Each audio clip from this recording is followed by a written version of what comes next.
कृष्ण की पद चिन्हों पे मानता हूँ, साम दाम दंड भेद।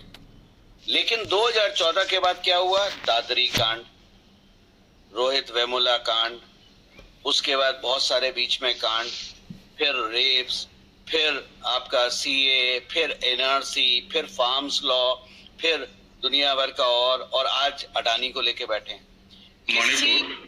किसी रूप में मोदी को हटाना है, सिविल अनरेस्ट करना है ताकि मोदी हटे। क्योंकि यही तो वह बात है कि सत्ता में जो रुकावट आई, जो सत्ता के स्पीड ब्रेकर थे, माधव सिंधिया हो, राजेश पायलट हो, वाईएसआर रेड्डी हो, दोरजी खांडू हो, उन सब को जो सत्ता के लिए खतरा थे, जैसे सुनंदा पुष्कर थी और जो लोग थे, उन सबको रास्ते से हटाया गया। सुनंदा पुष्कर की मौत ऐसे नहीं हुई है, उसको मारने के लिए बाकायदा दुबई से लोग आए। ठीक बात। अच्छा, जितनी कांग्रेस डिप्लीट हुई है ओवर द लास्ट 9 years, उतना पाकिस्तान बर्बाद हुआ है। ये भी एक इंटरेस्टिंग कनेक्शन है। जब तक कांग्रेस सत्ता में रही, पाकिस्तान के पास पैसे की कमी नहीं थी। तो पाकिस्तान को कौन चला रहा था और क्यों चला रहा था? और दूसरा एक प्रश्न आपके दर्शकों में प्लांट कर देता हूं, जो अगर वो चाहें तो मेरे चैनल पे आके उसका उत्तर सर्च कर सकते हैं। तवलीन सिंह एक पत्रकार हैं, सोनिया गांधी से नफरत क्यों करती हैं? और जब तवलीन सिंह का बेटा, जो कि लंदन में रहता है, शायद लंदन या अमेरिका में, उसका वीजा मोदी सरकार ने रिजेक्ट करा था, तो उनके तेवर क्यों चढ़ गए थे? ये जरा आप लोग रिसर्च कीजिए, अगर चाहें तो तवलीन नाम टाइप करके मेरे चैनल पे सर्च कीजिए, आपको उत्तर मिल जाएगा। ठीक बात। अच्छा गौरव जी, एक जो पूरी आपने क्रोनोलॉजी गिनाई और मैंने शास्त्री जी से बात शुरू की और आपने तो 2014 तक का एक लंबा पूरा कनेक्शन और पूरी क्रोनोलॉजी सामने रख दी। अब मैं अगर आपको फिर से शास्त्री जी के समय ही वापस ले चलूं, शास्त्री जी के बाद एक बार फिर 13 दिन के लिए गुलजारी लाल नंदा प्रधानमंत्री हुए और उसके बाद श्रीमती इंदिरा गांधी आ जाती हैं, और न सिर्फ आ जाती हैं बल्कि उसके बाद वो 77 तक रहती हैं। 2.5 साल के लगभग मोरारजी देसाई और चौधरी चरण सिंह की सरकार रहती है, 2.5 साल बमुश्किल। उसके बाद फिर वो 80 में वापस आ जाती हैं, 84 तक रहती है। आपने जो एक बात बताई कि एक तरफ यूएस, दूसरे तरफ रशिया। देखिए, हम यहाँ शास्त्री जी की मौत, सोवियत संघ बिल्कुल, एक तरफ सोवियत संघ, दूसरी तरफ यूएसए। ठीक है, हम यहाँ पर शास्त्री जी की मौत कैसे हुई, किन परिस्थितियों में हुई, उस पर तमाम है, देवधर साहब की किताब है, बहुत सारी चीजें हैं उस पर, जो है बहुत सारे लोगों ने लिखा है, कितने संदेह हैं, वो सारी चीजें हैं। लेकिन मैं ये जानना चाह रहा था कि क्या पैराडाइम शिफ्ट आया जब पीएमओ में फुल फ्लेज्ड श्रीमती इंदिरा गांधी आई। अच्छा, दर्शकों के लिए भी एक चीज बता दूं, शास्त्री जी जब ताशकंद जा रहे थे तो उन्होंने अपने एक मंत्री को अपने कैबिनेट से सैक किया था, और उसी समय ये बड़ी स्ट्रांग फीलिंग थी और उन्होंने अपने नजदीकी लोगों से ये संदेश भी लीक कर दिया था कि मैं लौट के आऊंगा तो श्रीमती इंदिरा गांधी को ब्रिटेन भेज दूंगा, हाई कमीशन में कैबिनेट से हटा दूंगा। इन सारी चीजों के बाद पीएमओ में श्रीमती इंदिरा के आने के बाद और 84 तक रहने, 2.5 साल छोड़ दीजिए आप जनता पार्टी के और चौधरी चरण सिंह के, ऐसा क्या पैराडाइम शिफ्ट हुआ और उसका क्या असर हुआ भारत पर? आपने जब शास्त्री जी की बात करी, एक और बहुत इंपॉर्टेंट कोइंसिडेंस है जो जनता को जानना जरूरी है, और उससे जानने से पूरी तस्वीर भी साफ हो जाती है। शास्त्री जी के बाद किसकी मौत हुई थी 15 दिन के बाद? अचानक मेरे ध्यान में नहीं आ रहा। होमी जहांगीर बाबा। ओहो, यस यस। और ठीक है, क्या करते थे वो, आप बताइए मेरे को, क्या थे वो? भारत के आज जो कुछ भी रक्षा है और जो कुछ भी भारत का परमाणु कार्यक्रम है, वो उनकी वजह से। ठीक। सारा भाई? अंतरिक्ष। अंतरिक्ष, ठीक। अब मैंने आपको बोला कलाम से नफरत करती थी सोनिया जी। जब क्रायोजेनिक इंजन बन रहा था, प्रोटोटाइप तैयार हो गया था और सक्सेस हो गई थी, उसको बनाना था, तो किसको जेल करा गया? नाम्बियार साहब। नंबी नारायण सर को, इसरो के साइंटिस्ट को। नंबी नारायण को जेल किसने भेजा? श्री कुमार आईपीएस। श्री कुमार आईपीएस नंबी नारायण को जेल भेजने के बाद कहां प्रमोट हुए? Police chief Gujarat. Police chief Gujarat बनने के बाद उन्होंने क्या करा? हाथ धो के नरेंद्र मोदी और अमित शाह के पीछे लग गए। आपने क्या करा? आपने वहां भाभा और साराभाई को खत्म किया, इंडिया का डिफेंस और अंतरिक्ष। यहां आपने क्रायोजेनिक इंजन के बनाने वाले को रिजेक्ट किया, और भारत को क्रायोजेनिक इंजन की सप्लाई देने के लिए रशिया तैयार हो गया था, लेकिन आपने उन्हें हटा के वो ऑफर लिया ही नहीं, और आप डिपेंडेंट रहे किस पे? विदेशी ताकतों पे क्रायोजेनिक इंजन के। आ रही है बात समझ में? भाई साहब बहुत गहरी बात बोल रहा हूं मैं। बिल्कुल समझ। बिल्कुल। तो अब आप आते हैं इंदिरा गांधी की कैबिनेट की। जब बात होती है तो इंदिरा गांधी की कैबिनेट कौन कंट्रोल कर रहा था?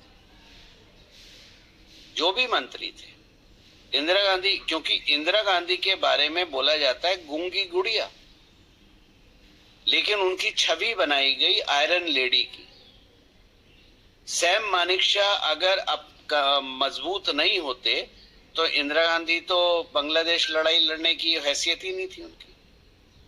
ये तो हमारी फौज के चीफ थे जिनकी बदौलत हम बांग्लादेश खेल गए।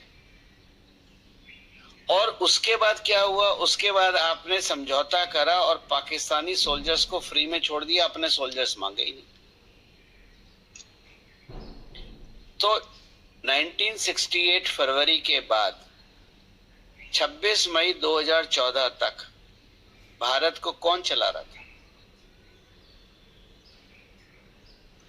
दुनिया में मैंने आपको जैसा कहा, मैं कई बार समझाता हूं, जो एक अचूक हथियार है, और ये आज का नहीं है, सदियों से, हजारों सालों से है, वो एक महिला होती है, जिसको आज आप हनी ट्रैप के नाम से भी जानते हैं।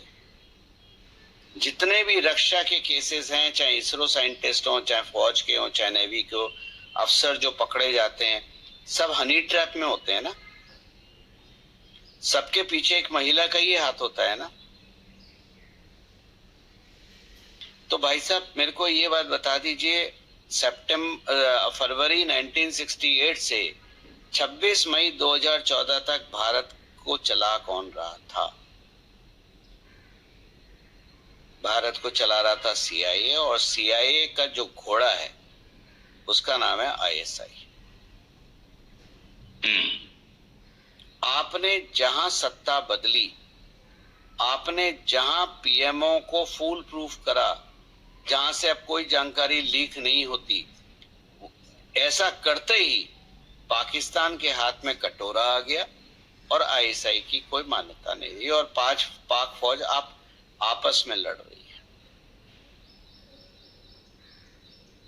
आपने कंट्रोल हटाया था। अच्छा, आप इसको 68 से ही लेके चलेंगे या इसको शास्त्री जी के ठीक पास से लेके चलेंगे? नहीं, मैं इसको शास्त्री जी के पास से लेके चलूंगा, क्योंकि वो एजेंसीज की लड़ाई थी। केजीबी कंट्रोल करे या सीआईए भारत को कंट्रोल करे, क्योंकि भारत में असीम संपदा थी। भारत जितना गरीब रहेगा इन्हीं का फायदा है। भारत गरीब रहेगा, भिखमंगा रहेगा, तो फायदा सीआईए और अमेरिका का है। मजबूत और उत्कृष्ट भारत किसी को नहीं भाता, क्योंकि उनकी दुकानें बंद हो जाएंगी, व्यापार बंद हो जाएगा। तो शास्त्री जी, और उसके बाद वो लड़ाई थी शास्त्री जी के हत्या पे कि मैं हत्या शब्द इस्तेमाल कर रहा हूं, मौत नहीं कर रहा। शास्त्री जी की हत्या का दो एजेंसीज की लड़ाई थी, और शास्त्री जी की हत्या के बाद एजेंसी की बागडोर धीरे धीरे केजीबी के हाथ से खिसक के 1991 के बाद पूर्ण रूप से सीआईए के हाथ में चली गई। और 1991 में जब केजीबी टूटी तो केजीबी के जो आपके वो थे, सोवियत संघ तो कम्युनिस्ट था ना, तो सोवियत संघ कम्युनिस्ट था, लोग नहीं जानते। 3 कम्युनिस्ट देश थे इस एरिया के, सोवियत संघ, चाइना और आज का Islamic nation called Afghanistan. Afghanistan communist nation था। सोवियत संघ की लड़ाई अफगानिस्तान में क्या थी कि अफगानिस्तान सीआईए के हाथ में ना चला जाए, और उसको करने के लिए आपने पाकिस्तान को तैयार करा। सीआईए ने हथियार बनाया पाकिस्तान। पाकिस्तान का तो अपना कोई वजूद आज भी नहीं है, क्योंकि उनकी कोई फिलॉसफी आज भी नहीं है। ये एजेंसियों की लड़ाई समझ में आ रही है, बिल्कुल समझ में आ रही है। अब मैं उसके बाद 1991 के बाद जब सोवियत संघ टूटा तो कम्युनिस्ट का इकलौता झंडा किसके हाथ में चला गया? चाइना का। तो अब आपको समझ में आ रहा है कि 2008 में जो राहुल गांधी ने एमओयू साइन करा था चाइना के साथ व्यक्तिगत तौर पे, क्या था वो? भारत को बेचने की तैयारी, क्योंकि उन्हें पता था सत्ता तो हमारे ही हाथ में रहेगी, दाएं बाएं जोड़ घटा करके जैसा भी करें, पर सत्ता तो हमारे ही हाथ में रहेगी। हम इस सत्ता को भोगने के लिए ही पैदा हुए हैं। लेकिन भला हो भारत की जनता का, भारत के जगने वाले सनातनियों का, कि हमने 26 मई 2014 को उनको उखाड़ के फेंक दिया। और ये विचलितता जो आप देखते हैं आज राहुल गांधी और सोनिया गांधी में, ये और कुछ नहीं है, ये वो 16 मई 2014 का रिजल्ट है जो उनको विचलित करे हुए हो। और जितना ये लोग कब्र खोदने की कोशिश करेंगे, ये खुद उतने कब्र में घुसते चले जा रहे हैं। इसीलिए मैं बोलता हूं कि भारत आजाद हुआ था 26 मई 2014 को। ये संकेत के रूप में आपने बहुत बड़ी बात कही है कि भारत 2014 के साल में आजाद हुआ। तो अब तक जितनी बातें आपसे, और उसको आप कोई भी नकार नहीं सकता, क्योंकि ये पूरी क्रोनोलॉजी बिल्कुल साफ सुथरी लाइन और बड़ी क्लियर दिखाई देती है। तो क्या ये मान लिया जाए कि 11 जनवरी 1966 से ही 2014 तक, ये अलग बात है कि इंदिरा जी के समय में वो 2 एजेंसियों का मामला था, लेकिन था तो विदेशी का है। और तब से लेके 1966 से 2014 तक भारत के हाथ में था ही नहीं। भारत के हाथ में नहीं था। आप कोई पॉलिसी उठा के देख लीजिए गवर्नमेंट की, अगर आप डीप स्टडी करेंगे तो पॉलिसी का फायदा भारत में रक्षा, क्या वैज्ञानिकों की कमी है? जिस इसरो को शुरू करा था विक्रम साराभाई ने, वो इसरो क्या इतनी काबिलियत नहीं रखती थी कि अपनी सैटेलाइट अपने आप भेज सके? लेकिन आपको याद होगा हम फ्रेंच गुयाना से भेजते थे, हम भारत से नहीं भेजते थे। क्या कारण है कि डिफेंस मिनिस्ट्री का, चाहे हवाई जहाज हो, शिप हो, चाहे आपका बंदूकें हो, गोलियां हो, एक छोटा सा नट बोल्ट भी विदेश से आता था। तो समझ में आ रहा है ये पूरी, मुझे लग रहा है कि दर्शक भी जब ये पूरी क्रोनोलॉजी जोड़ेंगे तो ये बिल्कुल साफ हो जा रहा है। क्या कारण है कि सीड भी बाहर से आते थे, किसान की अगर हम बात करें? क्या कारण है कि फर्टिलाइजर भी हमें इंपोर्ट करना पड़ता था? हमने तो केवल लीन कोटिंग करा, फर्टिलाइजर बंद हो गया, चोरी बंद हो गई। तो भारत को बाजार के रूप में ही देखा जाता था, और यही कारण है कि संसद में खड़े होके राहुल गांधी ने बोला था मेक इन इंडिया फ्लॉप है, मेक इन इंडिया संभव नहीं है, मेक इन इंडिया हो ही नहीं सकता। आगे आपको बात समझ में, ये 2008 का MOU है। ये खानदान में तो भारत को बेचने की प्रवृत्ति रही है, और ये प्रवृत्ति खानदान में आज से नहीं रही है, ये नेहरू जी के टाइम से रही है। शास्त्री जी के समय उसको थोड़ा सा ब्रेक मिला था, और उस ब्रेक के लगते ही शास्त्री जी को भी निपटा दिया गया। शास्त्री जी की अगर टेन्योर को मैं देखूं, अगर मुझसे कोई डिफाइन करे, तो वो टर्निंग मोमेंट था जो आपने भारत में 26 मई 2014 को महसूस किया। ये शास्त्री जी का टर्निंग पॉइंट इतने साल डिले होके 26 मई 2014 को पूर्ण हुआ। बहुत बड़ी बात।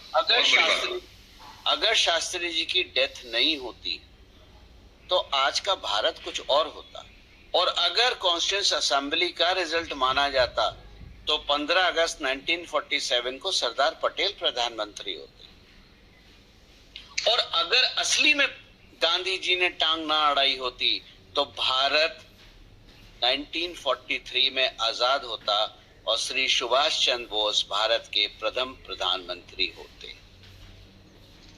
गौरव जी, ये सारी चीजें जिस तरीके से क्रमवार और एकदम बिल्कुल जिसको कहते हैं ना कि एक लाइन, एक सिरे से बिल्कुल जोड़ देना, एक जंजीर तैयार कर देना, मुझे लगता है कि इस पूरी बातचीत को सुनने के बाद हम कोई निष्कर्ष रखें इसकी कोई आवश्यकता ही नहीं है। दर्शक खुद उन सारी चीजों को जब एक कड़ी को दूसरे कड़ी से जोड़ेंगे तो 1947 से शुरू हुई कहानी, जो कि 2 साल के लगभग शास्त्री जी में ब्रेक पाती है, उसके बाद सीधे 2014 में आके खत्म होती है।